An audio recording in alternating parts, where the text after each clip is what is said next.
Hello ಸಾಧಕರೇ, welcome to Raghu GK 2026 ಚಾನಲ್ಗೆ ನಿಮ್ಮೆಲ್ಲರಿಗೂ ಮತ್ತೆ ಸ್ವಾಗತ. ಇವತ್ತು ನಾವು ಜುಲೈ ಮಂತ್ನ ಕಂಪ್ಲೀಟ್ ಆಗಿರ್ತಕ್ಕಂತಹ ನ್ಯಾಷನಲ್ ಮತ್ತು ಇಂಟರ್ನ್ಯಾಷನಲ್ ಮತ್ತು ಸ್ಟೇಟ್ ಲೆವೆಲ್ನ ಕರೆಂಟ್ ಅಫೇರ್ಸ್ನ ಕುರಿತಾಗಿ ನೋಡೋಣ. ಯಾರು ಕೂಡ ವಿಡಿಯೋನ ಸ್ಕಿಪ್ ಮಾಡದೇ ಕಂಟಿನ್ಯೂ ಆಗಿ ಕ್ಲಾಸನ್ನು ನೋಡಿ ಅಂತ ತಿಳಿಸ್ತೇನೆ. ಲೆಟ್ ಸ್ಟಾರ್ಟ್ ಮಾಡೋಣ. ನೋಡ್ರಿ, ಮೊದಲನೇ ಪ್ರಶ್ನೆ ಏನಪ್ಪಾ ಅಂತಂತಂದ್ರೆ,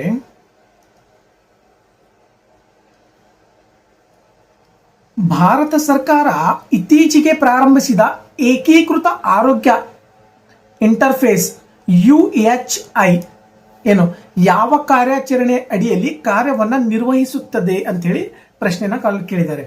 ನೋಡ್ರಿ, A Rashtriya Arogya mission, B Ayushman Bharat digital mission, ಮತ್ತು ಸಿ ರಾಷ್ಟ್ರೀಯ ಆರೋಗ್ಯ ಸ್ಟ್ಯಾಕ್, ಮತ್ತು ಡಿ ಡಿಜಿಟಲ್ ಇಂಡಿಯಾ ಮಿಷನ್. ನೋಡ್ರಿ, ಏನು ಏಕೀಕೃತ ಆರೋಗ್ಯ ಇಂಟರ್ಫೇಸ್, ಏಕೀಕೃತ ಆರೋಗ್ಯ ಇಂಟರ್ಫೇಸ್ UHI ಅನ್ನ ಯಾವ ಕಾರ್ಯಾಚರಣೆಯ ಅಡಿಯಲ್ಲಿ ಕಾರ್ಯವನ್ನ ನಿರ್ವಹಿಸುತ್ತದೆ ಅಂತ ಹೇಳಿ ಪ್ರಶ್ನೆಯನ್ನ ಕೇಳಿದ್ದಾರೆ. ಇದಕ್ಕೆ ಸರಿಯಾಗಿರ್ತಕ್ಕಂಥ ಉತ್ತರವನ್ನ ನೋಡೋಣ. ನೋಡ್ರಿ, ಸರಿಯಾಗಿರ್ತಕ್ಕಂಥ ಉತ್ತರ ಆಪ್ಷನ್ಸ್ ಬಿ ಕರೆಕ್ಟ್ ಆಗಿದೆ. ಯಾವುದು? ಆಯುಷ್ಮಾನ್ ಭಾರತ ಡಿಜಿಟಲ್ ಮಿಷನ್ ಯೋಜನೆ ಅಡಿಯಲ್ಲಿ ಇದು ಕಾರ್ಯವನ್ನ ನಿರ್ವಹಿಸ್ತದೆ. ಇದ್ರ ಕುರಿತಾಗಿ ನಾವು ಸ್ವಲ್ಪ ಎಕ್ಸ್ಪ್ಲನೇಷನ್ ನೋಡ್ತಾ ಹೋದ್ರೆ, ಅಂದ್ರೆ ಟಿಪ್ಪಣಿ ನೋಡ್ತಾ ಹೋದ್ರೆ, ನೋಡ್ರಿ, ಕೇಂದ್ರ ಆರೋಗ್ಯ ಮತ್ತು ಕುಟುಂಬ ಕಲ್ಯಾಣ ಸಚಿವರು ಏಕೀಕೃತ ಆರೋಗ್ಯ ಇಂಟರ್ಫೇಸ್ ಅನ್ನ ಪ್ರಾರಂಭಿಸ್ತಾರೆ. ಯಾರು? ಕೇಂದ್ರ ಆರೋಗ್ಯ ಮತ್ತು ಕುಟುಂಬ ಕಲ್ಯಾಣದ ಸಚಿವರು ಇದನ್ನ ಪ್ರಾರಂಭಿಸಿದ್ದಾರೆ. ಅದೇ ರೀತಿ ABDM ಅಡಿಯಲ್ಲಿ ಬರುವಂತಹ ಪರಸ್ಪರ ಕಾರ್ಯನಿರ್ವಹಿಸಬಹುದಾಗಿರ್ತಕ್ಕಂಥ ಡಿಜಿಟಲ್ ನೆಟ್ವರ್ಕ್ ಮತ್ತು ಸೇವಾ ಪದರವಾಗಿದೆ. ಇದು ಡಿಜಿಟಲ್ ಆಗಿರ್ತಕ್ಕಂಥದ್ದು. ಅದೇ ರೀತಿಯಪ್ಪ ಅಂದ್ರೆ ರಾಷ್ಟ್ರೀಯ ಆರೋಗ್ಯ ಪ್ರಾಧಿಕಾರ NHA ಅಭಿವೃದ್ಧಿಪಡಿಸಿರುವಂತಹ ABDM ಗೆಟ್ ವೇಯಲ್ಲಿ ಮುಕ್ತ ಪೋರ್ಟಲ್ ಕಾಲ್ಗಳ ಮೂಲಕ ಇದು ಕಾರ್ಯವನ್ನ ನಿರ್ವಹಣೆ ಮಾಡುತ್ತೆ. ಯಾವುದ್ರ ಮೂಲಕ ಕಾರ್ಯವನ್ನ ನಿರ್ವಹಿಸ್ತದೆಯಪ್ಪ ಅಂತಂದ್ರೆ ABDM ಗೆಟ್ ವೇಯಲ್ಲಿರುವಂತಹ ಮುಕ್ತ ಪೋರ್ಟೋಕಾಲ್ಗಳ ಮೂಲಕ ಇದು ಕಾರ್ಯವನ್ನ ನಿರ್ವಹಿಸ್ತದೆ ಅಂತ ಹೇಳಿ. ನೋಡ್ರಿ, ಆಯುಷ್ಮಾನ್ ಭಾರತ್ ಡಿಜಿಟಲ್ ಮಿಷನ್ ಯಾವ ಸಚಿವಾಲಯದ ಅಡಿಯಲ್ಲಿ ಕಾರ್ಯವನ್ನು ನಿರ್ವಹಿಸ್ತದೆಪ್ಪ ಅಂತಂತಂದ್ರೆ ಕೇಂದ್ರ ಮತ್ತು ಆರೋಗ್ಯ ಕುಟುಂಬ ಕಲ್ಯಾಣ ಸಚಿವಾಲಯದ ಅಡಿಯಲ್ಲಿ ಕಾರ್ಯವನ್ನ ನಿರ್ವಹಿಸುತ್ತೆ. ನೆಕ್ಸ್ಟ್ ಪ್ರಶ್ನೆ ನೋಡೋಣ. ನೋಡ್ರಿ, ಇತ್ತೀಚೆಗೆ ಸುದ್ದಿಯಲ್ಲಿ ಕಾಣಿಸಿಕೊಂಡಿರ್ತಕ್ಕಂತಹ ಮಲಪ್ರಭಾ ನದಿಯು ಯಾವ ನದಿಯ ಉಪನದಿಯಾಗಿದೆ ಅಂತ. ಏನು? ಮಲಪ್ರಭಾ ನದಿ. ಮಲಪ್ರಭಾ ನದಿ ಯಾವ ನದಿಯ ಉಪನದಿಯಾಗಿದೆ? ಗೋದಾವರಿ, ತುಂಗಭದ್ರಾ, ಕಾವೇರಿ, ಕೃಷ್ಣ. ಇವೆಲ್ಲರೂ ಕರ್ನಾಟಕದಲ್ಲಿ ಪೂರ್ವಾಭಿಮುಖವಾಗಿ ಹರಿಯುವಂತ ನದಿಗಳು ಮತ್ತು ಪಶ್ಚಿಮಾಭಿಮುಖವಾಗಿ ಹರಿಯುವಂತ ನದಿಗಳು. Very important. ಇದ್ರ ಮೇಲೆ ಫಿಕ್ಸ್ ಪ್ರತಿಯೊಂದು ಎಕ್ಸಾಮ್ ಅಲ್ಲಿ ಕೇಳ್ತಾನೆ. ನದಿಯ ವ್ಯವಸ್ಥೆಯ ಬಗ್ಗೆ ಏನ್ ಹೇಳಿ? ನದಿಯ ವ್ಯವಸ್ಥೆಯ ಬಗ್ಗೆ.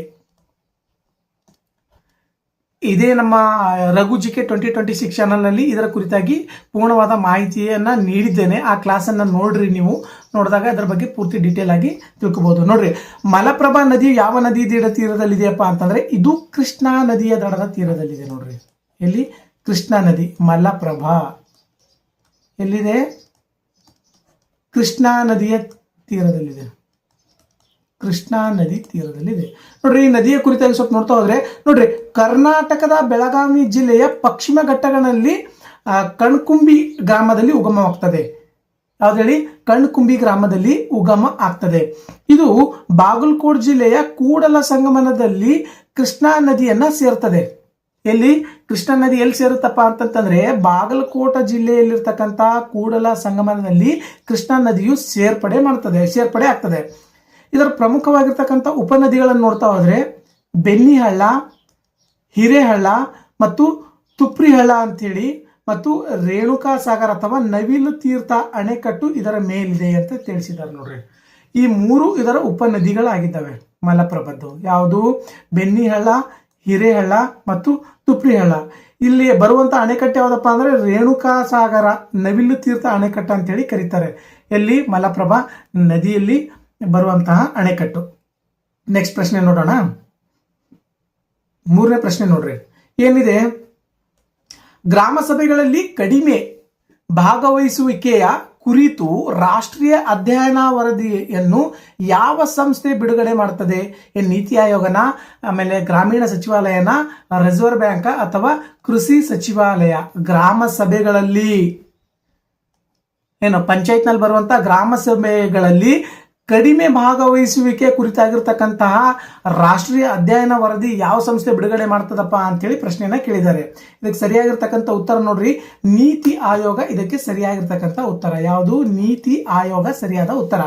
ನೋಡ್ರಿ, ನೀತಿ ಆಯೋಗವು ರಾಜ್ಯಗಳು ಮತ್ತು ಕೇಂದ್ರಾಡಳಿತ ಪ್ರದೇಶಗಳಲ್ಲಿ ರಾಜ್ಯ ಮತ್ತು ಕೇಂದ್ರಾಡಳಿತ ಪ್ರದೇಶಗಳಲ್ಲಿ ಗ್ರಾಮ ಸಭೆಯಲ್ಲಿ ಕಡಿಮೆ ಭಾಗವಹಿಸುವಿಕೆಯ ವರದಿಯನ್ನು ಬಿಡುಗಡೆ ಮಾಡುತ್ತದೆ. ನೋಡ್ರಿ, ಪಂಚಾಯತ್ ರಾಜ್ ಸಚಿವಾಲಯಕ್ಕಾಗಿ NIRD ಮತ್ತು PR ವರದಿಗಳನ್ನು ಸಿದ್ಧಪಡಿಸ್ತದೆ. ಅದೇ ರೀತಿ ಮಹಿಳೆಯರು, ಯುವಕರು ಮತ್ತು SC ST ಗುಂಪುಗಳಲ್ಲಿ ಭಾಗವಹಿಸುವಿಕೆ ಕಡಿಮೆ ಇರುವುದನ್ನು ಕೂಡ ಇದು ಗುರುತು ಮಾಡ್ತದೆ ಅಂತೇಳಿ ಇಲ್ಲಿ ತಿಳಿಸಿದ್ದಾರೆ. ನೋಡ್ರಿ, ಯಾವುದು? ನೀತಿ ಆಯೋಗ ರಾಜ್ಯಗಳು ಮತ್ತು ಕೇಂದ್ರಾಡಳಿತ ಪ್ರದೇಶಗಳಲ್ಲಿರ್ತಕ್ಕಂಥ ಗ್ರಾಮ ಸಭೆಯಲ್ಲಿ ಕಡಿಮೆ ಭಾಗವಹಿಸುವಿಕೆ ವರದಿಯನ್ನು ಬಿಡುಗಡೆ ಮಾಡ್ತದೆ. ಯಾವುದು? ನೀತಿ ಆಯೋಗ. ಪಂಚಾಯತ್ ರಾಜ್ ಸಚಿವಾಲಯಕ್ಕಾಗಿ NIRDB ಮತ್ತು PR ವರದಿಯನ್ನು ಕೂಡ ಇದು ಸಿದ್ಧಪಡಿಸ್ತದೆ. ಅದೇ ರೀತಿ ಮಹಿಳೆಯರು ಮತ್ತು ಯುವಕರು SC ST ಗುಂಪುಗಳಲ್ಲಿ ಭಾಗವಹಿಸುವಿಕೆ ಕಡಿಮೆ ಇರುವುದನ್ನು ಕೂಡ ಈ ನೀತಿ ಆಯೋಗವು ಗುರುತಿಸ್ತದೆ. ನೆಕ್ಸ್ಟ್ ಪ್ರಶ್ನೆ ನೋಡೋಣ. 4ನೇ ಪ್ರಶ್ನೆ ನೋಡ್ರಿ, 10 ವರ್ಷಗಳನ್ನು ಪೂರೈಸಿರುವ ಪ್ರಧಾನಮಂತ್ರಿ ಕೃಷಿ ಸಂಚಾಯಿ ಯೋಜನೆ ಯಾವುದು? ಪ್ರಧಾನಮಂತ್ರಿ ಕೃಷಿ ಸಂಚಾಯಿ ಯೋಜನೆ. ಇದ್ರ ಮೇಲೆ ಫಿಕ್ಸ್ ಕ್ವಶನ್ ಇರ್ತದೆ ನೋಡ್ರಿ ಯಾವಾಗಲೂ. ಪ್ರಧಾನಮಂತ್ರಿ ಕೃಷಿ ಸಿಂಚಾಯಿ ಯೋಜನೆ ಯಾವುದಕ್ಕೆ ಸಂಬಂಧಪಟ್ಟಿದೆ ಎಲ್ಲ ತಿಳ್ಕೊಳ್ಬೇಕಿದ್ರ ಬಗ್ಗೆ ನೀವು ಪೂರ್ತಿ ಮಾಹಿತಿ ಯಾವ ಸಂಚಾಯಿ ಯೋಜನೆ PMKSY ಅನ್ನು ಯಾವ ಪ್ರಮುಖ ದೃಷ್ಟಿಕೋನದಡಿಯಲ್ಲಿ ಪ್ರಾರಂಭ ಮಾಡಲಾಗಿದೆ? ಡಿಜಿಟಲ್ ಇಂಡಿಯಾ ಮತ್ತು ಸ್ಕಿಲ್ ಇಂಡಿಯಾ ಪರವಾಗನ, ಅಥವಾ ಹರ್ ಖೇತ್ ಕೋ ಪಾನಿ ಪ್ರತಿ ಹನಿ ಹೆಚ್ಚು ಬೆಳೆ, ಅಥವಾ ರೈತರ ಆದಾಯವನ್ನು ದ್ವಿಗುಣಗೊಳಿಸುವಂತ ಮಿಷನ್ ಆಗಿದೆಯಾ, ಅಥವಾ PM ಕಿಸಾನ್ ದೃಷ್ಟಿ ಯೋಜನೆ ಆಗಿದೆ ಅಂತೇಳಿ 4 ಆಪ್ಷನ್ಸ್ಗಳಿದಾವೆ. ನೋಡ್ರಿ, ಇದಕ್ಕೆ ಸರಿಯಾಗಿರ್ತಕ್ಕಂಥ ಉತ್ತರ ಪ್ರಧಾನ ಮಂತ್ರಿ ಕೃಷಿ ಸಿಂಚಾಯಿ ಯೋಜನೆ ಕುರಿತಾಗಿ ಇದು ಕೇಳಿದಾರೆ. ನೋಡ್ರಿ, ಸರಿಯಾಗಿರ್ತಕ್ಕಂಥ ಉತ್ತರ ಏನಪ್ಪಾ ಅಂತಂದ್ರೆ ಆಪ್ಷನ್ಸ್ ಬಿ, ಹರ್ ಖೇತ್ ಕೋ ಪಾನಿ ಪ್ರತಿ ಡ್ರಾಪ್ ಮೋರ್ ಕ್ರಾಪ್. ಪ್ರತಿ ಡ್ರಾಪ್ ಮೋರ್ ಕ್ರಾಪ್ ಯೋಜನೆ ಅಡಿಯಲ್ಲಪ್ಪ ಅಂತಂತಂದ್ರೆ ಇದು ಈ ಯೋಜನೆಯನ್ನ ನಾವು ತಿಳಿದುಕೊಳ್ಬೇಕು. ನೋಡ್ರಿ, ಭಾರತದಲ್ಲಿ ನೀರಾವರಿ ಆಧಾರಿತ ಕೃಷಿ ಅಭಿವೃದ್ಧಿಯನ್ನು ಉತ್ತೇಜನೆ ಮಾಡುವುದಕ್ಕೋಸ್ಕರ 2015ರಲ್ಲಿ ಇದನ್ನ ಪ್ರಾರಂಭ ಮಾಡ್ತಾರೆ. ನೋಡ್ರಿ, ಇದರ ದೃಷ್ಟಿಕೋನ ಏನಪ್ಪಾ, ಗುರಿ ಏನಪ್ಪಾ ಅಂದ್ರೆ ಹರ್ ಖೇತ್ ಕೋ ಪಾನಿ ದೇನಾ ಮತ್ತು ಪ್ರತಿ ಹನಿಗೆ ಹೆಚ್ಚಿನ ಬೆಳೆ, ಅಂದ್ರೆ ಪ್ರತಿ ಹನಿಗೆ ಹೆಚ್ಚಿನ ಬೆಳೆ ಅನ್ನುವಂಥ ದೃಷ್ಟಿಕೋನವನ್ನು ಹೊಂದಿದೆ. ನೋಡ್ರಿ, ಇದು ಜಲಶಕ್ತಿ, ಕೃಷಿ, ಗ್ರಾಮೀಣಾಭಿವೃದ್ಧಿ ಸಚಿವಾಲಯಗಳ ಒಮ್ಮುಖ ವಿಧಾನವನ್ನ ಅನುಸರಣೆ ಮಾಡುತ್ತೆ ಅಂತ ತಿಳಿಸಿದ್ದಾರೆ. ನೋಡಿದ್ರಲ್ಲ, ಇದು 2015ರಲ್ಲಿ ಪ್ರಾರಂಭ ಆಗ್ತದೆ. ಇದರ ಮೇನ್ ಮುಖ್ಯವಾಗಿರ್ತಕ್ಕಂಥ ಉದ್ದೇಶನ ಹರ್ ಖೇತ್ ಕೋ ಪಾನಿ ಮತ್ತು ಪ್ರತಿ ಡ್ರಾಪ್ ಮೋರ್ ಕ್ರಾಪ್, ಅಂದ್ರೆ ಕನ್ನಡದಲ್ಲಿ ಪ್ರತಿ ಹನಿಗೂ ಹೆಚ್ಚಿನ ಬೆಳೆ ಬೆಳೆಯುತ್ತೆ ಅನ್ನುವಂಥದ್ದು ಒಂದು ಉದ್ದೇಶವಾಗಿದೆ. ನೆಕ್ಸ್ಟ್ ಪ್ರಶ್ನೆ ನೋಡೋಣ. 5ನೇ ಪ್ರಶ್ನೆ ನೋಡ್ರಿ, ಏನಿದೆ? ಎಲೆಕ್ಟ್ರಿಕ್ ಮೊಬಿಲಿಟಿ ಮತ್ತು ವಿಕಸಿತ್ ಭಾರತಕ್ಕಾಗಿ ಭಾರತವನ್ನು ವಿದ್ಯುತ್ ಮೊಬಿಲಿಟಿ ಹಬ್ ಆಗಿ ನಿರ್ಮಿಸುವುದು ಎಂಬ ರಾಷ್ಟ್ರೀಯ ಸಮ್ಮೇಳನವನ್ನು ಯಾವ ನಗರದಲ್ಲಿ ಆಯೋಜನೆ ಮಾಡಿದ್ರು ಅಂತ. ಬೆಂಗಳೂರು, ಹೈದರಾಬಾದ್, ನವದೆಹಲಿ, ಚೆನ್ನೈ. ಇದಕ್ಕೆ ಸರಿಯಾದ ಉತ್ತರವನ್ನ ನೋಡ್ತಾ ಹೋದ್ರೆ ನೋಡ್ರಿ, ನವದೆಹಲಿ ಇದಕ್ಕೆ ಸರಿಯಾಗಿರ್ತಕ್ಕಂಥ ಉತ್ತರ ಆಗಿದೆ. ನೋಡ್ರಿ, ಏನು? ನವದೆಹಲಿ ಸರಿಯಾಗಿರ್ತಕ್ಕಂಥ ಉತ್ತರ.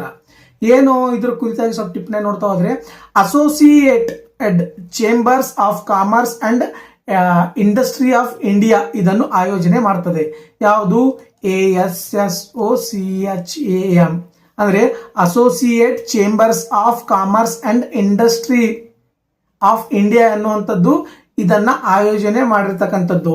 ಅದೇ ರೀತಿ EV ಅಳವಡಿಕೆಯನ್ನು ವೇಗಗೊಳಿಸುವುದು ಮತ್ತು ಭಾರತವನ್ನು ಜಾಗತಿಕ ವಿದ್ಯುತ್ ವಾಹನ ಉತ್ಪಾದನಾ ಕೇಂದ್ರವನ್ನಾಗಿ ಮಾಡುವುದು ಇದರ ಪ್ರಮುಖವಾಗಿರ್ತಕ್ಕಂಥ ಗುರಿಯನ್ನ ಹೊಂದಿದೆ. ಮತ್ತೆ ಚಾರ್ಜಿಂಗ್ ಮೂಲಕ ಮೂಲ ಸೌಕರ್ಯ ಮತ್ತು ಬ್ಯಾಟರಿ ಪೂರೈಕೆಗೆ ಸರಪಳಿಗಳು ಇದು ಪ್ರಮುಖ ಆದ್ಯತೆಯನ್ನ ನೀಡಿದೆ. ನೋಡಿ, ಏನ್ರು? ಚಾರ್ಜಿಂಗ್ ಮೂಲಕ ಮೂಲ ಸೌಕರ್ಯ ಅಂದ್ರೆ ಚಾರ್ಜಿಂಗ್ ಮೂಲ ಸೌಕರ್ಯವನ್ನು ಒದಗಿಸುವಂತದ್ದು, ಬ್ಯಾಟರಿ ಪೂರೈಕೆಗೆ ಸರಪಳಿಗಳು ಇದು ಇದರ ಪ್ರಮುಖವಾಗಿರ್ತಕ್ಕಂಥ ಆದ್ಯತೆಯನ್ನ ಹೊಂದಿದೆ. ನೋಡ್ರಿ, ನೆಕ್ಸ್ಟ್ ಪ್ರಶ್ನೆ ನೋಡೋಣ. ನೋಡ್ರಿ, ಇತ್ತೀಚೆಗೆ ಸಂಬಂಧಪಟ್ಟಂತೆ ಇದು ಇಂಪಾರ್ಟೆಂಟ್. ಇತ್ತೀಚೆಗೆ ಜೀವ ವೈವಿಧ್ಯತೆ ಪರಂಪರೆಯ ತಾಣ BHO ಎಂದು ಅಧಿಸೂಚನೆಗೊಂಡಿರ್ತಕ್ಕಂತಹ ಜುರ್ಜುಲಿ ಜೌಗು ಪ್ರದೇಶ ಯಾವ ತಾಣದಲ್ಲಿದೆ? ಯಾವುದು? ಬೊರ್ಜುಲಿ ಜೌಗು ಪ್ರದೇಶವು ಯಾವ ನಗರದಲ್ಲಿದೆ? ಅಸ್ಸಾಂ, ಅರುಣಾಚಲ್ ಪ್ರದೇಶ್, ತ್ರಿಪುರ ಮತ್ತು ಪಶ್ಚಿಮ ಬಂಗಾಳ. ನೋಡ್ರಿ, ಇದಕ್ಕೆ ಸರಿಯಾಗಿರ್ತಕ್ಕಂಥ ಉತ್ತರ ಅಸ್ಸಾಂ ಇದೆ ನೋಡ್ರಿ. ಯಾವುದು? ಅಸ್ಸಾಂ ಇದಕ್ಕೆ ಸರಿಯಾಗಿರ್ತಕ್ಕಂಥ ಉತ್ತರ. ಯಾವುದು? ಅಸ್ಸಾಮಿನ ಸೋನಿತ್ಪುರ್ ಜಿಲ್ಲೆಯಲ್ಲಿ ಬರುವಂತಹ ಬರ್ಜುಲಿ ಜೌಗು ಪ್ರದೇಶವನ್ನ BHS ಎಂದು ಘೋಷಿಸಲಾಗಿದೆ. ನೋಡ್ರಿ, ಎಲ್ಲಿ ಬರುತ್ತಿದ್ದು? ಅಸ್ಸಾಂನ ಸೋನಿತ್ಪುರ್ ಜಿಲ್ಲೆಯಲ್ಲಿ ಬರುವಂತಹ ಬರ್ಜುಲಿನ್ ಜೌಗು ಪ್ರದೇಶವನ್ನ BHS ಅಂತೇಳಿ ಘೋಷಣೆ ಮಾಡಲಾಗಿದೆ. ನೋಡ್ರಿ, ಇದು ಕೃಷಿ ಮಾಡಿದ ಅಕ್ಕಿಯ ಕಾಡು ಪೂರ್ವಜವಾದ ಕಾಡು ಅಕ್ಕಿ ಅಥವಾ ಒರಿಜಾ ರುಫಿಪೋಗನ್ ಸಂರಕ್ಷಣೆಗೆ ಹೆಸರುವಾಸಿಯಾಗಿದೆ.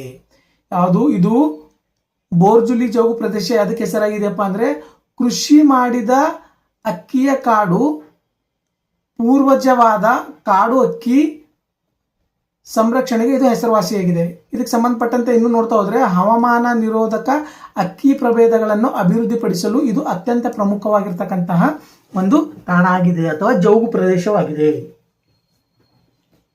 ಇದು ಇಂಪಾರ್ಟೆಂಟ್ ನೋಡ್ರಿ, ಪ್ರತಿಯೊಂದು ಎಕ್ಸಾಮ್ ಅಲ್ಲಿ ಜೌಗು ಪ್ರದೇಶಗಳ ಕುರಿತಾಗಿ ಪ್ರಶ್ನೆನ ಡಿಮ್ಯಾಂಡ್ ಮಾಡ್ತಾನೆ ಇರ್ತಾರೆ.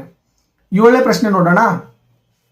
7ನೇ ಪ್ರಶ್ನೆ ಏನ್ ಹೇಳುತ್ತೆ? ಪುರಸಭೆಗಳು ಮತ್ತು ಕಮಿಷನರೇಟ್ ಪ್ರದೇಶಗಳಲ್ಲಿ ಮಹಿಳೆಯರ ಸುರಕ್ಷತೆ ಮತ್ತು ಭದ್ರತೆಯನ್ನು ಹೆಚ್ಚಿಸುವುದಕ್ಕೋಸ್ಕರ ಯಾವ ರಾಜ್ಯ ಸರ್ಕಾರವು ದುರ್ಗಾ ಸ್ಕ್ವಾಡ್ ಅನ್ನ ಪ್ರಾರಂಭ ಮಾಡಿದೆ? ದುರ್ಗಾ ಸ್ಕ್ವಾಡ್ ಏನು? ದುರ್ಗಾ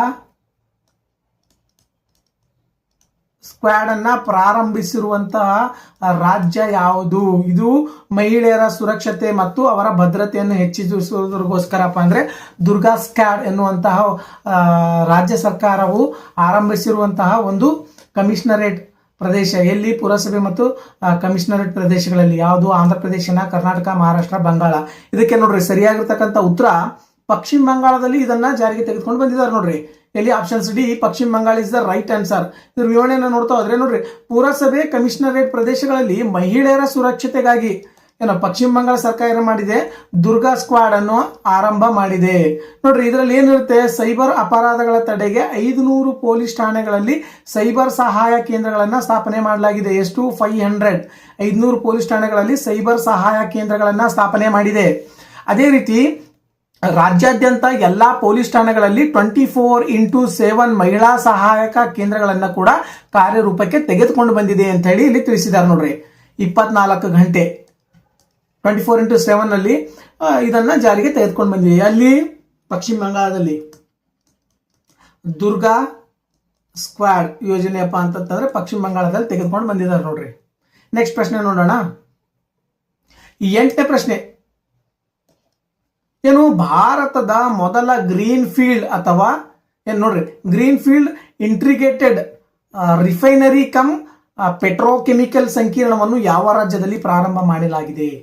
ಏನು? ಭಾರತದ ಮೊದಲ green field integrated refinery come petrochemical ಸಂಕೀರ್ಣವನ್ನು ಯಾವ ರಾಜ್ಯದಲ್ಲಿ ಪ್ರಾರಂಭ ಮಾಡಲಾಗಿದೆ?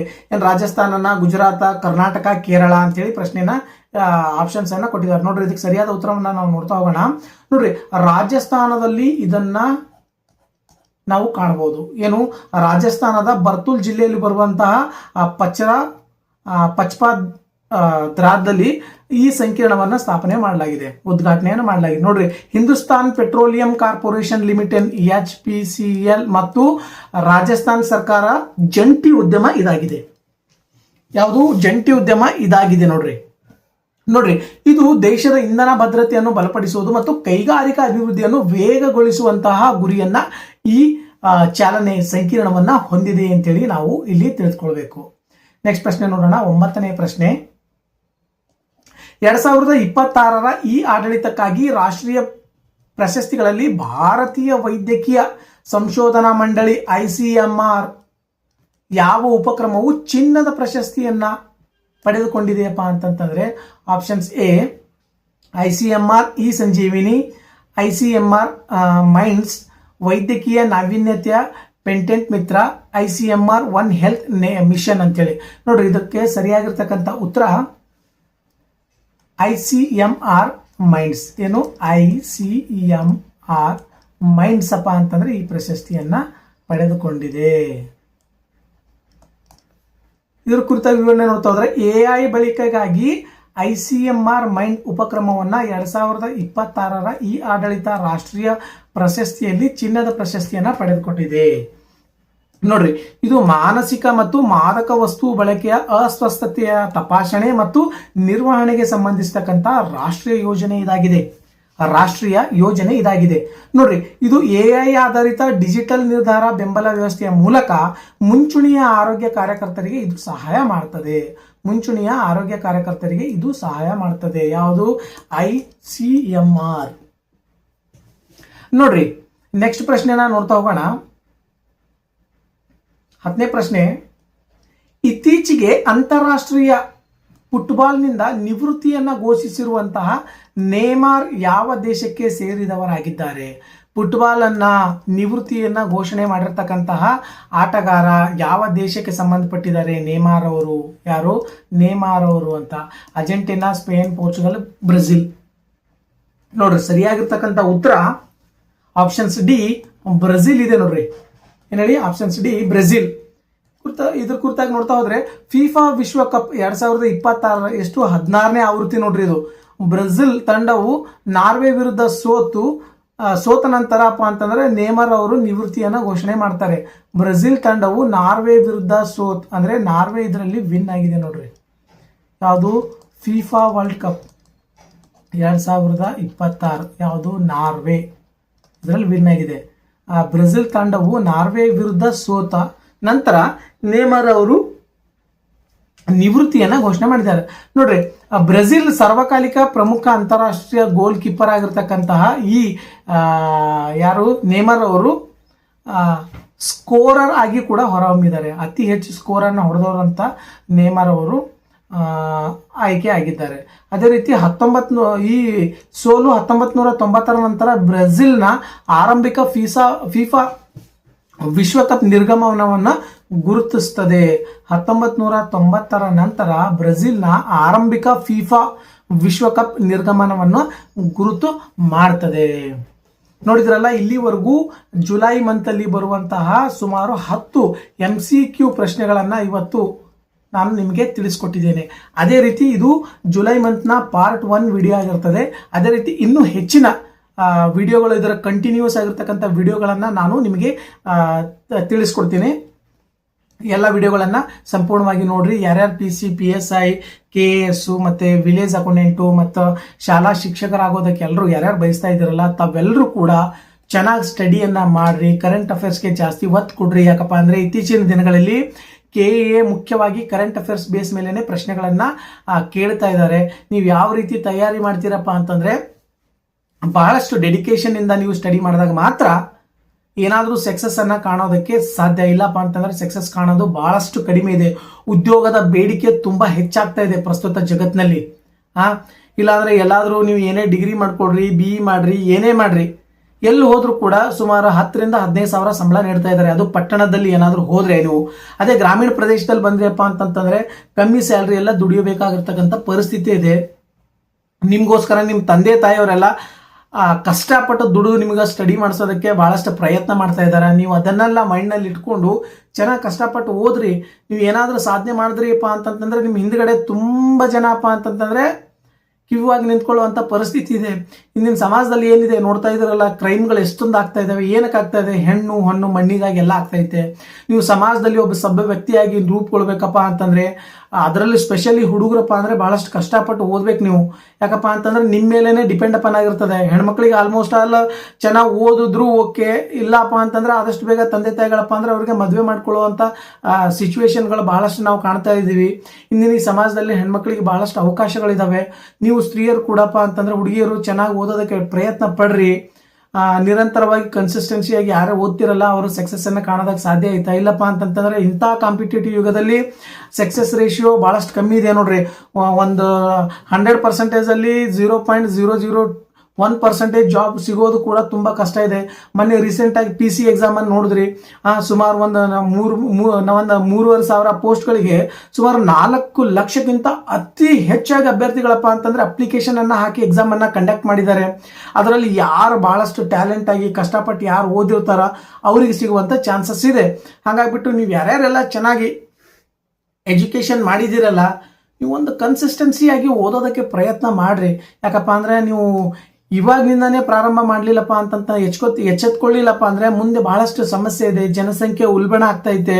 ಮುಂದೆ ನಿಮಗೆ ಬರುವಂಥ ಜನ್ರೇಷನ್ ಏನಿದೆ ಅಲ್ಲ, ನಿಮಗಿಂತ ಹಿಂದಿನ ಜನ್ರೇಷನ್ನು ಅದು ಭಾಳಷ್ಟು ಬುದ್ಧಿವಂತರಾಗಿರ್ತಾರೆ. ಮುಂದೆ ಬರುವಂಥ ವಿದ್ಯಾರ್ಥಿಗಳೆಲ್ಲ ಅವ್ರ ಜೊತೆ ಕಾಂಪಿಟೇಷನ್ ಮಾಡೋದಕ್ಕೆ ಭಾಳಷ್ಟು ನಿಮಗೆ ಸಮಯಾವಕಾಶ ಬೇಕಾಗ್ತದೆ. ಹಾಗಾಗಿಬಿಟ್ಟು ಸಿಕ್ಕಿರುವ ಅವಕಾಶಗಳನ್ನು ಮಿಸ್ ಮಾಡ್ಕೊಳ್ಳೋದೇ ನೀವೆಲ್ಲರೂ ಓದಿ ಚೆನ್ನಾಗಿ ಸ್ಕೋರ್ ಮಾಡಬೇಕು ಅಂತ ನಾನು ತಿಳಿಸ್ತೀನಿ. ಯಾಕಪ್ಪ ಅಂದರೆ ಎಲ್ಲ ಭಾಳಷ್ಟು ಕಷ್ಟ ಇದೆ. ಇಂದಿನ ಎಲ್ಲರೂ ಸರ್ಕಾರಿ ಹುದ್ದೆಗಳನ್ನು ಪಡೆಯೋದಕ್ಕೇ ಕಾಯ್ಕೊಂಡು ಕೂತ್ಕೊಂಡಿದ್ದಾರೆ. ಬಟ್ ಎಲ್ರಿಗೂ ಸರ್ಕಾರಿ ಉದ್ಯೋಗ ಸಿಗೋದಿಲ್ಲ. ಅದರಲ್ಲಿ ಸ್ಪೆಷಲ್ ಆಗಿಪ್ಪ ಅಂತಂತಂದರೆ ಮಹಿಳೆಯರು ಚೆನ್ನಾಗಿ ಕುತ್ಕೊಂಡು ಓದುವಂಥ ಹಂಬಲವನ್ನು ಅವರು ಹೊಂದಿದ್ದಾರೆ. ಬಟ್ ಎಲ್ಲ ಮನೆ ಕಡೆಯಿಂದ ಕೂಡ ಅವ್ರಿಗೂ ಸಪೋರ್ಟ್ ಬೇಕು. ಹಾಗಾಗಿಬಿಟ್ಟು ನಿಮ್ಗೆ ಓದೋಕ್ಕೆ ಎಲ್ಲ ತಂದೆ ತಾಯಿಗಳು ತುಂಬ ಸಪೋರ್ಟ್ ಮಾಡ್ತಾರೆ ಅಂತೇಳಿ ನಾನು ತಿಳ್ಕೊಂಡಿರ್ತೀನಿ. ನೀವು ಅವರ ಆಸೆ ಆಕಾಂಕ್ಷೆಗಳನ್ನು ಗುರಿಗಳನ್ನು ಉತ್ತುಂಗಕ್ಕೆ ತೆಗೆದುಕೊಂಡು ಹೋಗೋದಕ್ಕಪ್ಪ ಅಂದರೆ ನೀವೆಲ್ಲ ಪ್ರಯತ್ನ ಮಾಡಿರಿ. ಯಾಕಪ್ಪ ಅಂದರೆ ಸುಮ್ಮನೆ ಕಾಟಾಚಾರಕ್ಕೆಲ್ಲ ನಾನು ಓದಿ ಜಾಬ್ ಮಾಡ್ಕೋತೀನಿ ಅಂಥೇಳಿ ಓದ್ದೆ ಸುಮ್ಮನೆ ಸಮಯ ವ್ಯರ್ಥವನ್ನು ಮಾಡೋದಕ್ಕೆ ಹೋಗಬೇಡಿ. ಸೋಷಿಯಲ್ ಮೀಡಿಯಾದಿಂದ ಅಡಿಕ್ಟ್ ಆಗಕ್ಕೆ ಹೋಗಬೇಡ್ರಿ. ಸೋಷಿಯಲ್ ಮೀಡಿಯಾ ಹೆಂಗಿದೆಯಪ್ಪ ಅಂತಂದರೆ ನಿಮ್ಗೆ ಒಳ್ಳೆಯದಕ್ಕೂ ಇದೆ, ಕೆಟ್ಟದಕ್ಕೂ ಇದೆ. ನೀವು ಆದಷ್ಟು ಅದರಿಂದ ಒಳ್ಳೆಯದನ್ನು ಕಲಿಯೋದಕ್ಕೆ ಪ್ರಯತ್ನ ಪಡ್ರಿ. ಯಾಕಪ್ಪ ಅಂತಂದರೆ ಎಷ್ಟೊಂದು ಜನ ಓದೋದಕ್ಕಂತ ಹೇಳಿ ಬಂದುಬಿಟ್ಟು ಲೈಫ್ನ ಹಾಳು ಮಾಡ್ಕೊಂಡವ್ರು ತುಂಬ ಜನ ಇದ್ದಾರೆ. ಅವರೆಲ್ಲರೂ ಕೂಡ ಲೈಫಲ್ಲಿ ಸಕ್ಸಸ್ ರೇಷಿಯೋ ಭಾಳಷ್ಟು ಕಮ್ಮಿ ಇದೆ ಅವ್ರದ್ದು. ಸುಮ್ಮನೆ ನಾನು ಎಲ್ಲರಾಗ ಓದ್ತೀನಿ ಅಂತಂದಂಗಿಲ್ಲ. ಎಕ್ಸಾಮ್ ಪ್ಯಾಟ್ರನ್ ಏನಿದೆ, ಏನು ಕೇಳ್ತಾ ಇದ್ದಾರೆ, ನಾವು ಏನು ಓದಬೇಕು ಅನ್ನೋದ್ರ ಮೇಲೂ ಕೂಡ ನೀವು ಡಿಪೆಂಡ್ ಅಪನ್ ಆಗಿರ್ತದೆ.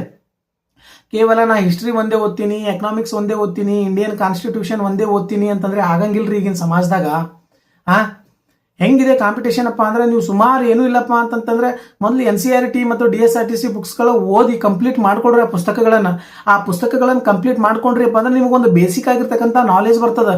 ನೋಡ್ರಿ, ನೀವು ಪ್ರತಿಯೊಂದು PDO ಆಗಲಿ, VAO ಆಗಲಿ, PC ಪೊಲೀಸ್ ಕಾನ್ಸ್ಟೇಬಲ್ ಆಗಲಿ ಎಲ್ಲದರಲ್ಲಿಯೂ BE ಕ್ಯಾಂಡಿಡೇಟ್ಗಳು ಕಾಂಪಿಟೇಷನನ್ನು ಮಾಡ್ತಾ ಇದ್ದಾರೆ. ಆರ್ಟ್ಸ್ ಏನಾಗ್ಬಿಟ್ಟಿದಪ್ಪ ಅಂತಂತಂದರೆ ನಾವು ಬರೀ ಸೀಮಿತವಾಗಿ ಬಿಟ್ಟಪ್ಲೆ ಆಗ್ಬಿಟ್ಟದ ಆರ್ಟ್ಸ್ ವಿದ್ಯಾರ್ಥಿಗಳಿಗೆ ಹೇಳ್ತಾ ಇದ್ದೀನಿ. ಹಂಗಂತೇಳಿ BEದವರು ಎಲ್ಲ ಸಖತ್ ಟ್ಯಾಲೆಂಟ್ ಇದ್ದಾರೆ, ಆರ್ಟ್ಸ್ನವ್ರು ಏನೂ ಟ್ಯಾಲೆಂಟ್ ಇಲ್ಲ ಅಂತಲ್ಲ, ಎಲ್ಲರೂ ಬುದ್ಧಿವಂತರಿದ್ದೀರಿ. ಬಟ್ ಯಾರು ನಿರಂತರವಾಗಿ ಪ್ರಯತ್ನವನ್ನು ಮಾಡ್ತಾ ಇರ್ತಾರೆ ಕನ್ಸಿಸ್ಟೆನ್ಸಿಯಾಗಿ, ಇಂಗ್ಲೀಷ್ ಸ್ವಲ್ಪ ಇಂಪ್ರೂವ್ ಮಾಡ್ಕೊಳ್ರಿ ಎಲ್ಲರೂ ಕೂಡ. ಇಂಗ್ಲೀಷ್ ಯಾಕಪ್ಪ ಅಂತಂದರೆ ನಿಮಗೆ ಕನ್ನಡದಲ್ಲಿ ನೋಟ್ ಸಿಗೋದೆಲ್ಲ ತುಂಬ ಕಷ್ಟ ಇದೆ ಅಂತಾರೆ. ಬಟ್ ಎಷ್ಟೊಂದು ಇವತ್ತು ಭಾಳಷ್ಟು ಕಾಂಪಿಟೇಟಿವ್ ಫೀಲ್ಡಲ್ಲಿ ಕೆಲವೊಂದು ಕೋಚಿಂಗ್ ಸೆಂಟರ್ಗಳಿದ್ದಾವೆ. ಭಾಳಷ್ಟು ನೋಟ್ಸ್ಗಳು, ಅತ್ಯುತ್ತಮವಾಗಿರ್ತಕ್ಕಂಥ ನೋಟ್ಸ್ಗಳನ್ನು ಕೂಡ ರೆಡಿ ಮಾಡಿ ಕೊಡ್ತಾ ಇದ್ದಾರೆ ಪ್ರಸ್ತುತವಾಗಿ. ನೀವೆಲ್ಲ ಆ ನೋಟ್ಸ್ಗಳನ್ನೆಲ್ಲ ತೆಗೆದುಕೊಂಡು ಬಿಟ್ಟು ರೆಫರ್ ಮಾಡ್ಕೊಡ್ರಿ. ಬರೀ ಟೆಲಿಗ್ರಾಮ್ ಗ್ರೂಪ್ ಮಾಡ್ಕೊಂಡ, ಆಮೇಲೆ ವಾಟ್ಸಪ್ ಗ್ರೂಪ್ ಮಾಡ್ಕೊಂಡ, ಈ ಥರ ಎಲ್ಲ ಬರೀ ಗ್ರೂಪ್ಗಳಲ್ಲಿ ಬರುವಂಥ ಕ್ವಶನ್ಸ್ಗಳು ಹಂಗೆ ಹೇಳಿದ್ರು ಹಿಂಗೆ ಹೇಳಿದ್ರು ಅಂತೇಳಿ ಕೇಳ್ಕೊಂಡು ಹೋಗೋದಲ್ಲ. ನಿಮ್ಮದೇ ಕನ್ಸಿಸ್ಟೆನ್ಸಿಯಾಗಿ ತೊಗೊಳ್ರಿ, ಒಂದು ಚಾಪ್ಟರ್ನ, ಒಂದು ಸಬ್ಜೆಕ್ಟ್ನ ತೊಗೊಳ್ರಿ, ಅದ್ರ ಬಗ್ಗೆ ಕುರಿತಾಗಿ ನಿರಂತರವಾಗಿ ಸ್ಟಡಿ ಮಾಡಿರಿ. ಯಾಕಾಗಂಗಿಲ್ಲ ನಿಮಗೆಲ್ಲ? ಬರೀ ನೀವಪ್ಪ ಅಂತಂತಂದರೆ ಒಂದು ಚಾಪ್ಟರ್ ತೊಗೊಂಡ, ಒಂದು 5 ನಿಮಿಷ ಓದ್ದ, ಯಾಕೋ ಸ್ವಲ್ಪ ಮೊಬೈಲಲ್ಲಿ ಏನೋ ಮೆಸೇಜ್ ಬಂತು, ಏನೋ ಆಯಿತು ಅಂತೇಳ್ಬಿಟ್ಟು ಮೊಬೈಲ್ ತೊಗೊಂಡು ನೋಡ್ಕೋತ ಕೂತ್ಕೊಂಡ್ರಿಯಪ್ಪ ಅಂತಂದ್ರೆ ನೀವು 1 ಅವರ್ ಅಲ್ಲ 2 ಅವರ್ ಹೋಗಿರೋದು ಕೂಡ ನಿಮ್ಗೆ ಗೊತ್ತಾಗಂಗಿಲ್ಲ. ಅಂಥ ಸಿಚುವೇಶನ್ ಐತಿದು. ಸೋಷಿಯಲ್ ಮೀಡಿಯಾ, ಇನ್ಸ್ಟಾಗ್ರಾಮಲ್ಲಿ, ಫೇಸ್ಬುಕ್ಕಲ್ಲಿ, ವಾಟ್ಸಪ್ಪಲ್ಲಿ ಭಾಳ ಫಾಸ್ಟ್ ಐತಿ. ನೀವು ಏನು ನೋಡೋದಕ್ಕೆ ಇಷ್ಟಪಡ್ತೀರಲ್ಲ ಅದಕ್ಕಿಂತ ಜಾಸ್ತಿನೇ ತೋರಿಸ್ತದು. ನೀವು ನೋಡಬೇಕಾಗಿರೋದನ್ನ ನೋಡ್ರಿ. ಮೊಬೈಲಲ್ಲಿ ರೀಲ್ಸ್ಗಳನ್ನೇ ಎಲ್ಲರೂ ಮಾಡ್ತಾರೆ. ರೀಲ್ಸ್ನಿಂದ ಏನೂ ಚೇಂಜ್ ಆಗಂಗಿಲ್ಲ. ನೀವು ಅದಕ್ಕೆ ಸಂಬಂಧಪಟ್ಟ ನಿಮಗೆ ಏನು ಬೇಕಾಗಿರ್ತದೆ ಅದನ್ನು ನೋಡ್ರಿ. 1 ವರ್ಷ 2 ವರ್ಷ ಕಷ್ಟಪಟ್ಟು ಓದಿದ್ರಲ್ಲ, ಲೈಫ್ನಾಗ ಹಿಂಗೆ ಸಕ್ಸಸ್ ಕಾಣ್ತೀರಪ್ಪ ಅಂತಂತಂದ್ರೆ ಭಾಳಷ್ಟು ಯಾರು ಹಿಡಿಯೋಂಗಾಗಂಗಿಲ್ಲ ರೀ. ಮನೆಯೊಳಗೆ ಹೆಂಗೈತೆ ಹೇಳ್ರಿ ನಮ್ಮ ಪರಿಸ್ಥಿತಿ. ₹5 ₹10 ಕೂಡ ಭಾಳಷ್ಟು ಕಠಿಣ ಪರಿಸ್ಥಿತಿ ಐತಿ ಇಂದಿನ ಸಮಾಜದಾಗ. ಯಾರು ಕೂಡ ನೀವು ಗೊತ್ತಾಯ್ತೋ ಇಲ್ಲೋ ಗೊತ್ತಿಲ್ಲ, ಬಟ್ ಸಿಚುವೇಶನ್ ಕೆಲವೊಂದು ನಾವು ನೋಡ್ತಾ ಇರ್ತೀವಿ, ನಾವು ಕೆಲವೊಂದು ಅನುಭವಿಸಿದ್ದೀವಿ. ಅದ್ರ ಕುರಿತಾಗೆ ನಾನು ನಿಮಗೆ ತಿಳಿಸ್ಕೊಡ್ತಾ ಇದ್ದೀನಿ. ಚೆನ್ನಾಗಿತ್ರಿ, ನಿಮ್ಗೆ ಎಲ್ಲ ರೀತಿಯಲ್ಲಿ ವ್ಯವಸ್ಥೆ ಇತ್ತಪ್ಪ ಅಂದ್ರೆ ನಿಮ್ಗೆ ಎಲ್ರಿಗೂ ಬನ್ರಿ ಕೂತ್ಕೊಳ್ರಿ ಅಂತೇಳಿ ಒಳ್ಳೆ ಮರ್ಯಾದೆ ಕೊಡ್ತಾರೆ. ನಿಮ್ಮ ಹತ್ರ ಏನೂ ಇರಲಿಲ್ಲ ಅಂತ ತಿಳ್ಕೊಳ್ರಿ, ನಿಮ್ಗೆ ಯಾರು ಮರ್ಯಾದೆನ ಕೊಡಂಗಿಲ್ಲ. ಇದು ಫಸ್ಟ್ ನೀವು ಅರ್ಥ ಮಾಡ್ಕೊಳ್ಬೇಕಾಗಿರೋದು. ಬರೀ ಬಿಟ್ಟು ಮೋಟಿವೇಶನ್ ಕೊಡ್ತಾರ, ಅದು ಮಾಡ್ತಾರೆ ಇದು ಮಾಡ್ತಾರೆ ಅಂತಲ್ಲ. ನೀವು ಸ್ವಲ್ಪ ಮೋಟಿವೇಟು ಬೇರೆಯವ್ರು ಹೇಳಿಬಿಟ್ಟು ನಿಮ್ಮ ಮೈಂಡಲ್ಲಿ ನಾನು ಮಾಡ್ತೀನಪ್ಪ ಅನ್ನೋವಂಥ ಛಲ ಬರೋದು ಬೇಕಾಗಿಲ್ಲ. ನಿಮ್ಮ ಮೈಂಡಲ್ಲೇ ನಿಮಗೆ ಬರಬೇಕು ಮೊದಲು. ನಾನು ಏನು ಮಾಡ್ತಾ ಇದ್ದೀನಿ ಇವತ್ತು, ಬೆಳಗ್ಗೆ ಎದ್ದ ತಕ್ಷಣ ಏನು ಮಾಡಿದ್ದೀನಿ, ಇವತ್ತು ನಂದು ಪ್ರೋಗ್ರೆಸ್ ಏನಿದೆ, ಇವತ್ತು ನಾನು ಏನು ಹೊಸತನ್ನ ಕಲ್ತಿದ್ದೀನಿ ಅನ್ನುವಂಥದ್ದು ನಿಮ್ಮ ಮೈಂಡ್ನಾಗ ಬರ್ಬೇಕ್ರಿ. ಸುಮ್ಮನೆ ನಾನು ಬುಕ್ ಹಿಡ್ಕೊಂಡು ಕೂತ್ಕೋತೀನಿ, ಇಂಡಿಯನ್ ಕಾನ್ಸ್ಟಿಟ್ಯೂಷನ್ನೇ ಓದ್ಕೊಂಡು 10 ದಿನ ಅದರಲ್ಲೇ ಕೂತ್ಕೋತೀನಿ, 20 ದಿನ ಅದರಲ್ಲ ಅಂತಲ್ಲ. ಪ್ರತಿಯೊಂದಕ್ಕೆ ಇಂತಿಷ್ಟು ಅಂತೇಳಿ ಟೈಮ್ ಕೊಡ್ರಿ.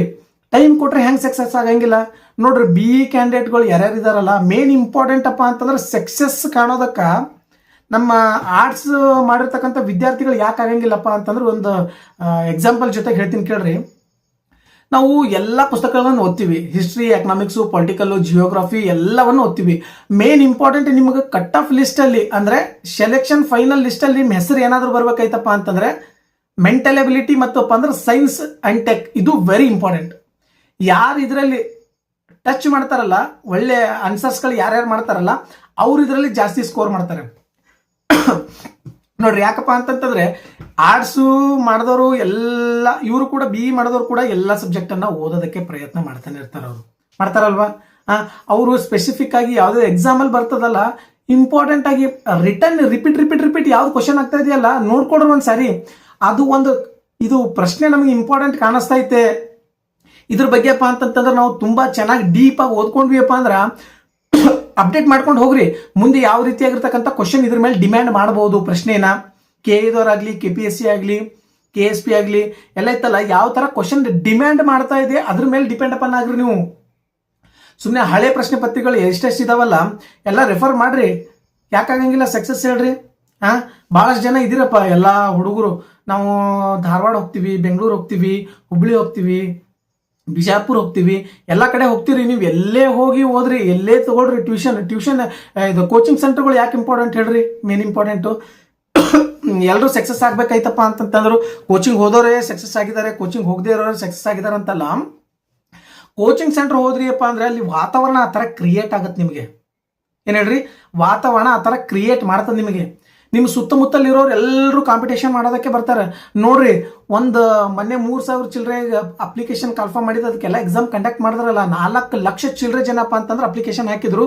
ಸುಮಾರು ಏನೂ ಇಲ್ಲಪ್ಪ ಅಂದ್ರೆ ಅದರಲ್ಲಿ ಒಂದು 10 to 20% ಅಪ್ಪ ಅಂದ್ರೆ ಯಾರು ಎಕ್ಸಾಮೇ ಬರ್ದಿರಲ್ಲ. ಆ ಥರನೂ ಪರಿಸ್ಥಿತಿ ಆಯ್ತು. ಆಮೇಲೆ ಸುಮ್ಮನೆ ಅಪ್ಲಿಕೇಶನ್ ಹಾಕೋಣ ನೋಡೋಣ ನೆಕ್ಸ್ಟ್ ಟೈಮ್ ಹೆಂಗೆ ಟ್ರೈ ಮಾಡೋಣ ಅನ್ನೋರು 1 ಲಕ್ಷ ಮೇಲೆ ಜನ ಇರ್ತಾರೆ.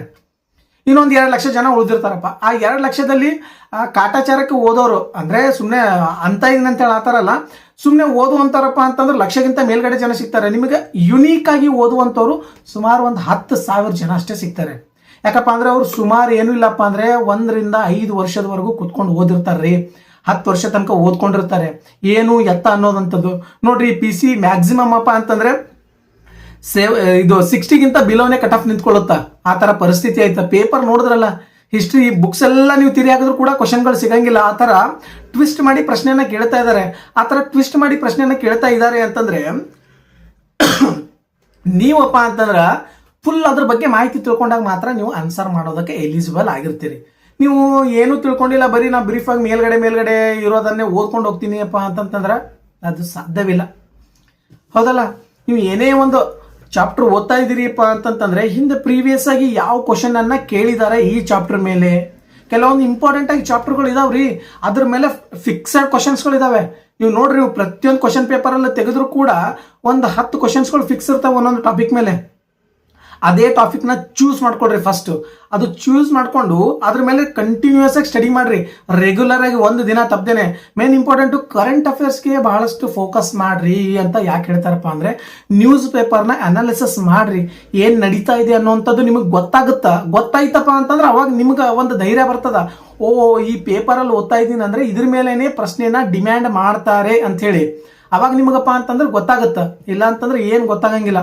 ಜಾಸ್ತಿ ನಿಮ್ಗೆ ಮೋಟಿವೇಶನ್ ಮಾಡ್ದಂಗಾಯ್ತು. ಬಟ್ ಈ ಥರ ಮೋಟಿವೇಶನ್ಗಳನ್ನು ಕೇಳಿಬಿಟ್ಟು ನಾವು ಒಂದು 2 ನಿಮಿಷದಲ್ಲಿ ಓದಿ ಸಕ್ಸಸ್ ಆಗ್ತೀನಿ ಅನ್ನೋಂಥದ್ದು ವೇಸ್ಟು. ಬಟ್ ನಿಮ್ಮ ಮೈಂಡಲ್ಲಿ ಫಿಕ್ಸ್ ಆಗಿಬಿಡ್ರಿ. ನೀವು ಮೈಂಡಲ್ಲಿ ಬರಲಿ ನಿಮಗೆ, ನಾನು ಏನೋ ಓದ್ತೀನಿ, ನಾನು ಏನೋ ಬರಿತೀನಿ, ನಾನು ಇದರಿಂದ ಏನೋ ಅಚೀವ್ಮೆಂಟ್ ಮಾಡ್ತೀನಿ ಅನ್ನೋಂಥ ಛಲ ಬಲ್ರಿ. ನೋಡ್ರಿ, ನಿಮ್ಮವ್ವ ನಿಮ್ಮಪ್ಪ ಎಲ್ಲೋ ಕೂಲಿ ಕೆಲಸಕ್ಕೆ ಹೋಗ್ಬಿಟ್ಟು ನಿಮ್ಗೆ 100, 200, 1000 ನಿಮಗೆ ಕೋಚಿಂಗ್ ಸೆಂಟರ್ಗಳಲ್ಲಿ ಓದೋದಕ್ಕೆಲ್ಲ ದುಡ್ಡು ಭಾಳಷ್ಟು ಸಾವಿರಾರು ರೂಪಾಯಿ ಖರ್ಚು ಮಾಡ್ತಾರೆ. ನಿಮಗೆ ಮನೆಯಲ್ಲಿ ಕೂತ್ಕೊಂಡು ನಿಮ್ಗೆ ಏನಾದರೂ ಬೇರೆ ಕೆಲಸಗಳು ಹಚ್ಚಂಗಿಲ್ರಿ. ಅವು ಎಲ್ಲ ನೀವೆಲ್ಲ ತಿಳ್ಕೊಂಡ್ಬಿಟ್ಟಪ್ಪ ಅಂದ್ರೆ ಅವ್ರ ಕಷ್ಟಗಳು ಹೆಂಗೈತೆ ಗೊತ್ತಾ? ಗೌರ್ಮೆಂಟ್ ಜಾಬ್ ಅನ್ನೋದು ಇವೇನು ಒಂದು ಸ್ವಲ್ಪ ಸಕ್ಸಸ್ ಆಗಿ ನೋಡ್ರಿ ಹೆಂಗಿರುತ್ತಪ್ಪ ಅಂತಂದ್ರೆ ಮೈ ಎಲ್ಲ ಫುಲ್ ರೋಮಾಂಚನ ಆಗಿಬಿಡುತ್ತೆ. ನಿಮಗೆ ಕೊಡುವಂಥ ಮರ್ಯಾದೆನೇ ಬೇರೆ ಆಗಿರ್ತದ. ಒಬ್ಬರಲ್ಲ ಇಬ್ಬರಲ್ಲ ನಿಮಗೆ ಹೆಂಗೆ ಎಷ್ಟು ಜನ ಸೆಲ್ಯೂಟ್ ಹೊಡಿತಾರಪ್ಪ ಅಂತಂತಂದ್ರೆ ಏನು ಬಿಡಪ್ಪ ಭಾಳಷ್ಟು ಚೆನ್ನಾಗಿ ಓದ್ತಾ ಇದ್ದ ಹುಡುಗ, ಅಂತೂ ಇಂತೂ ಅವನು ಕಷ್ಟಪಟ್ಟು ಓದಿದ್ಕ ಜಾಬ್ ಆಯಿತು ನೋಡ್ರಿ, ನನ್ನ ಮಗನೂ ಇದಾನ, ಇಂಥವ್ನಿಗೆ ಏನು ಮಾಡಬೇಕು ಅಂತೇಳಿ ನಿಮ್ದು ಪ್ರತಿಯೊಂದು ಕೂಡ ನಿಮ್ದು ಎಕ್ಸಾಂಪಲ್ ತಗೋತಾರೆ. ನಿಮ್ದು ಮಾತುಗಳು ಏನಪ್ಪ ಹಿಂಗೆಲ್ಲ ಸಕ್ಸಸ್ ಕಂಡದ ಮೇಲೆ ಏನೂ ಇಲ್ಲಪ್ಪ ಅಂತಂದ್ರೆ ಜನ ಹೆಂಗಿದೀರಪ್ಪ ಅಂದ್ರೆ ಸಮಾಜದಾಗ ನೀವು ಭಾಳಷ್ಟು ಬ್ರಿಲಿಯಂಟ್ ಇದ್ದೀರಾ, ಬುದ್ಧಿವಂತರು ಇದ್ದೀರಿ, ಎಲ್ಲ ಇದ್ದೀರಿ. ಬಟ್ ಜನ ಕೇಳೋದು ನಿಮ್ಮ ಸಕ್ಸಸ್ಸನ್ನೇ, ನೀವು ಪಟ್ಟಿರ್ತಕ್ಕಂಥ ಕಷ್ಟ ಕೇಳಂಗಿಲ್ಲ. ನೀವು ಏನೇನು ಮಾಡಿದ್ರಿ, ಏನೇನು ಓದಿದ್ರಿ, ಏನೇನು ಬಿಟ್ರಿ ಅನ್ನೋಂಥದ್ದು ಯಾವುದೂ ಕೇಳಂಗಿಲ್ಲ. ಜನ ಸಕ್ಸಸ್ ಮಾತ್ರ ಕೇಳ್ತದ. ಸಕ್ಸಸ್ ಆಗ್ಬೇಕೈತಪ್ಪ ಅಂತಂತಂದ್ರೆ ಕನ್ಸಿಸ್ಟೆನ್ಸಿಯಾಗಿ ಸ್ಟಡಿ ಮಾಡ್ಬೇಕು. ಪ್ರತಿಯೊಂದು ದಿನಾನು ಸ್ಟಡಿ ಮಾಡ್ಬೇಕು. ಒಂದಿನ ಬಿಟ್ಟು ಒಂದಿನ ಅಂತಲ್ಲ, ಓದ್ರಿ ಭಾಳಷ್ಟು ಟೈಮ್ ಇದೆ ರೀ.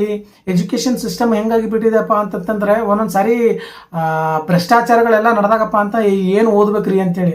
ಅದ್ರ ಸಲುವಾಗಿ ಬರೀ ಗೌರ್ನಮೆಂಟ್ ಸರ್ಕಾರಿ ಉದ್ಯೋಗನೇ ಪಡಿತೀನಿ ಅನ್ನೋದ್ರ ಮೇಲೇ ಡಿಪೆಂಡ್ ಅಪಾನ್ ಆಗಿ ಕೂಡ ಇರೋಕೆ ಹೋಗ್ಬೇಡ್ರಿ. ನೀವು ಎಲ್ರಿಗೂ ಸಿಗಂಗಿಲ್ಲ ಸರ್ಕಾರಿ ಕೆಲಸಗಳು.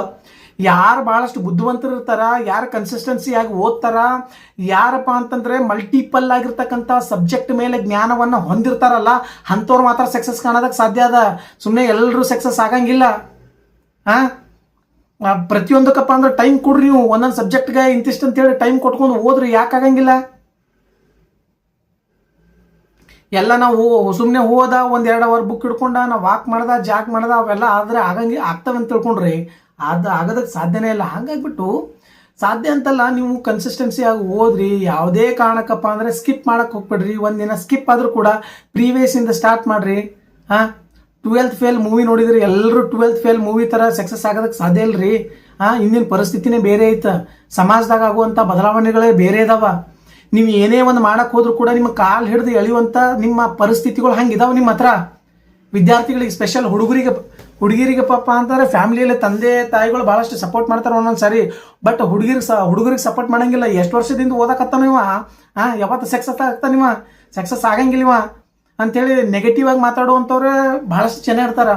ಹಾಗಾಗ್ಬಿಟ್ಟು ಹುಡುಗರು ಏನು ಮಾಡ್ರಿಪ್ಪ ಅಂದ್ರೆ ಕನ್ಸಿಸ್ಟೆನ್ಸಿಯಾಗಿ ಓದ್ರಿ. ಹುಡುಗಿರಿಂದ ಹೋಗಕ್ಕೆ ಹೋಗ್ಬೇಡ್ರಿ. ಹುಡುಗಿರಪ್ಪ ಅಂತಂದ್ರೆ ನಿಮ್ಮ ಹತ್ರ ಸಕ್ಸಸ್ ಇದ್ದಾಗ ಮಾತ್ರ ನಿಮಗೆ ಸಪೋರ್ಟ್ನೆಸ್ ಆಗಿ ನಿಂತ್ಕೋತಾರೆ.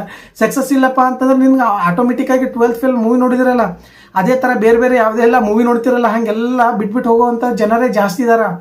ನೀನೇನಾದರೂ ಒಬ್ಬ ಸರ್ಕಾರಿ ನೌಕರ ಆದ್ರಿಯಪ್ಪ ಅಂತಂದ್ರೆ ಹುಡುಗಿರಾಗಲಿ ಹುಡುಗರಾಗಲಿ ನಿಮಗೆ ಏನು ಬೇಕು ಎಲ್ಲ ಸಿಗ್ತದ. ಅದು ಜಾಬ್ ಆದಮೇಲೆ ಇರುವಂಥ ಟೆನ್ಷನ್ಸ್ಗಳು ಬೇರೆ ಇರ್ತಾವ. ಏನು ಕೆಲಸದ ಪ್ರೆಜರ್ಸ್ಗಳಾಗಲಿ, ಸ್ಯಾಲ್ರಿ ಸಂಬಳದ ವಿಷಯದಾಗಲಿ ಬೇರೆ ಬೇರೆ ರೀತಿಯಾಗಿರ್ತದ. ಬಟ್ ನೀವು ಆ ಸಕ್ಸಸ್ ರೇಷಿಯೋ ಹೋಗಿ ಟಚ್ ಮಾಡ್ಬೇಕೈತಪ್ಪ ಅಂತಂತಂದ್ರೆ ಭಾಳ ಕಷ್ಟ ಆದ ಇವತ್ತಿನ ಜಮಾನದಾಗ. KPSC ಹಗರಣಗಳು ನೋಡ್ತಾ ಇದ್ದೀರಲ್ಲ, ಒಂದಲ್ಲ ಎರಡಲ್ಲ. ಇತ್ತೀಚೆಗೆ KPSC ಅಧ್ಯಕ್ಷರು ಕೂಡ ರಾಜೀನಾಮೆ ಕೊಡುವಂಥ ಪರಿಸ್ಥಿತಿ ಬಂತು. ಎಂಥವ್ರಿಗೆ ಬಿಟ್ಟಿಲ್ಲ. ಇನ್ನು ನಾರ್ಮಲ್ ಆಗಿ ನಿಮಗೆಲ್ಲ ಬಿಡ್ತದ ಬಿಡ್ರಿ. ಎಷ್ಟೋ ಕರಪ್ಷನ್ ನಡೀತದ, ಅದು ನಡೀತದೆ ಅಂತೇಳಿ ಅದ್ರ ಬಗ್ಗೆ ತಲೆ ಕೆಡಿಸ್ಕೊಳ್ರಿ. ನಿಮಗೆ ಬೇಕಾಗಿರೋದೇನೋ ಒಂದು ಪೋಸ್ಟ್ ಮಾತ್ರ. ಆ ಪೋಸ್ಟ್ ಪಡ್ಕೊಳಕಪ್ಪ ಅಂದ್ರೆ ನೀವು ಪ್ರಯತ್ನ ಪಡ್ರಿ. ಹೌದಿಲ್ಲ? ಪ್ರಯತ್ನ ಪಟ್ಟರೆ ಮಾತ್ರ ಸಿಗ್ತದ. ಎಲ್ಲ ಸುಮ್ಮನೆ ನಾವು ಪ್ರಯತ್ನ ಪಡೆದೇನೆ ಮೊಬೈಲ್ ನೋಡಿಕೊಂಡು ಬರೀ ಯೂಟ್ಯೂಬ್ ಕ್ಲಾಸಸ್ಗಳು ನೋಡಿಕೊಂಡು ಕ್ಲಾಸಸ್ಗಳು ಕೇಳ್ರಿ. ಯಾರೇ ಒಬ್ಬ ಶಿಕ್ಷಕಪ್ಪ ಅಂತಂದ್ರೆ ನಿಮಗೆ ಕ್ಲಾಸ್ ಮಾಡ್ತಾರಪ್ಪ ಅಂತಂದ್ರೆ ಅವರು ಫುಲ್ ಅದ್ರ ಬಗ್ಗೆ ಡಿಟೇಲ್ ಆಗಿ ತಿಳ್ಕೊಂಡಾಗ ಮಾತ್ರ ಕ್ಲಾಸ್ ಮಾಡೋಕ್ಕೆ ಸಾಧ್ಯ. ಇಲ್ಲಪ್ಪ ಅಂತಂದ್ರೆ ಇಲ್ಲ. ಅವರು ಭಾಳಷ್ಟು ಬುದ್ಧಿವಂತರು ಇರ್ತಾರೆ ಅಂತ ಎಲ್ಲರೂ ಡೌಟ್ ಮಾಡ್ತೀರಿ ನೀವು. ಬಟ್ ಅವ್ರು ಅದ್ರ ಬಗ್ಗೆ ಸ್ಟಡಿ ಮಾಡಿದಾಗ ಮಾತ್ರ ನಿಮಗೆ ಕ್ಲಾಸ್ ಮಾಡೋದಕ್ಕೂ ಒಂದು ಇದು ಇರ್ತದೆ. ಹಾಗಾಗ್ಬಿಟ್ಟು ನೀವು ಯೂಟ್ಯೂಬ್ ಕ್ಲಾಸಸ್ ನೋಡ್ತಿರಲ್ಲ, ನಿಮಗೆ ಅದು ಸೋರ್ಸ್ ಕಂಟೆಂಟು ನಿಮ್ಗೆ ಇಷ್ಟ ಆಗಬೇಕು. ಮೊದಲು ಇಷ್ಟ ಅನ್ನೋದಕ್ಕಿಂತ ಇದು ಎಕ್ಸಾಮ್ ಓರಿಯೆಂಟೆಡ್ ಆಗಿ ಪ್ರಶ್ನೆ ಕೇಳ್ತಾರ ಅನ್ನೋವಂಥದ್ದು ನಿಮಗೆ ಫಿಕ್ಸ್ ಆಗಿರಬೇಕು. ಎಲ್ಲ ನಾವು ಇಷ್ಟೊಂದು ಮ್ಯಾಗ್ಝಿನ್ಗಳು ತೊಗೊಂಡ ಬುಕ್ಸ್ಗಳೆಲ್ಲ ತೆಗೆದುಕೊಂಡು ಇಟ್ಕೊಂಡಿದ್ದೀನಿ, ನಾ ಏನು ಓದಂಗಿಲ್ಲ, ಸುಮ್ಮನೆ ಬುಕ್ಸ್ಗಳೆಲ್ಲ ಓದ್ಕೊಂಡು ಹೋಗಂಗಿಲ್ಲ. ನೀವು ಓದಬೇಕು. ಓದಿದಾಗ ಮಾತ್ರ ಸಕ್ಸಸ್ ಕಾಣೋದಕ್ಕೆ ಸಾಧ್ಯ ಅದ. ಸುಮ್ಮನೆ ಸಕ್ಸಸ್ ಕಾಣೋಕ್ಕಾಗಂಗಿಲ್ಲ. ಮದುವೆ ಆಯ್ತಾ, ಫಂಕ್ಷನ್ ಆಯ್ತಾ, ಇವತ್ತು ಸಂಜೆ ಓದ್ತೀನಿ, ನಾಳೆ ಓದ್ತೀನಿ, ಅಮ್ಮ ಕರಿತಾ ಇದ್ದಾರ, ಅಕ್ಕ ಕರಿತಾ ಇದ್ದಾರ, ಎಲ್ಲ ಇದ್ದೀವಿ ಅವ್ರಿ ಫ್ಯಾಮ್ಲಿದಾಗ. ಯಾರು ಫ್ಯಾಮ್ಲಿದಾಗ ಇಲ್ಲ ಹೇಳ್ರಿ? ಯಾರು ಓದೋರು ಸಕ್ಸಸ್ ಆದವ್ರು ಫ್ಯಾಮ್ಲಿದಾಗ ಯಾರು ಇಲ್ಲ? ಎಲ್ಲರೂ ಸಪೋರ್ಟ್ನೆಸ್ ಆಗಿ ನಿಂತ್ಕೋತಾರೆ, ಕೆಲವೊಬ್ಬರು ಸಪೋರ್ಟ್ನೆಸ್ ಆಗಿ ನಿಂತ್ಕೊಳ್ಳಂಗಿಲ್ಲ. ನೀವೇನಾದ್ರೂ ಸಕ್ಸಸ್ ಆಗ್ಬೇಕಾಯ್ತಂತಂದ್ರೆ ಯಾರು ವಿಷಯಗಳನ್ನ ತಲೆ ಒಳಗೆ ಹಾಕೊಳಕ್ಕೆ ಹೋಗ್ಬೇಡ್ರಿ. ಮೊದಲು ನಿಮ್ಮ ವಿಷಯಗಳ ಬಗ್ಗೆನೇ ಯೋಚನೆ ಮಾಡ್ರಿ. ನಾನು ಆಫೀಸರ್ ಆದರೆ ಹಿಂಗೆ ಆಗಬೇಕು, ನಾ ಪೊಲೀಸ್ ಆಫೀಸರ್ ಆದರೆ ಹಿಂಗೆ ಆಗಬೇಕು, ನಾವು ಆಗಬೇದ್ರೆ ಹಿಂಗೆ ಆಗಬೇಕು, ನಾ ಟೀಚರ್ ಆದರೆ ಮಕ್ಕಳಿಗೆ ಇದೇ ಥರ ಟೀಚ್ ಮಾಡಿ ಮಕ್ಕಳ ಭವಿಷ್ಯನ ರೂಪಿಸ್ತೀನಿ ಅನ್ನೋಂಥ ಒಂದು ಮೈಂಡ್ ಸೆಟ್ಟನ್ನು ಕ್ರಿಯೇಟ್ ಮಾಡ್ಕೊಳ್ರಿ ನೀವು.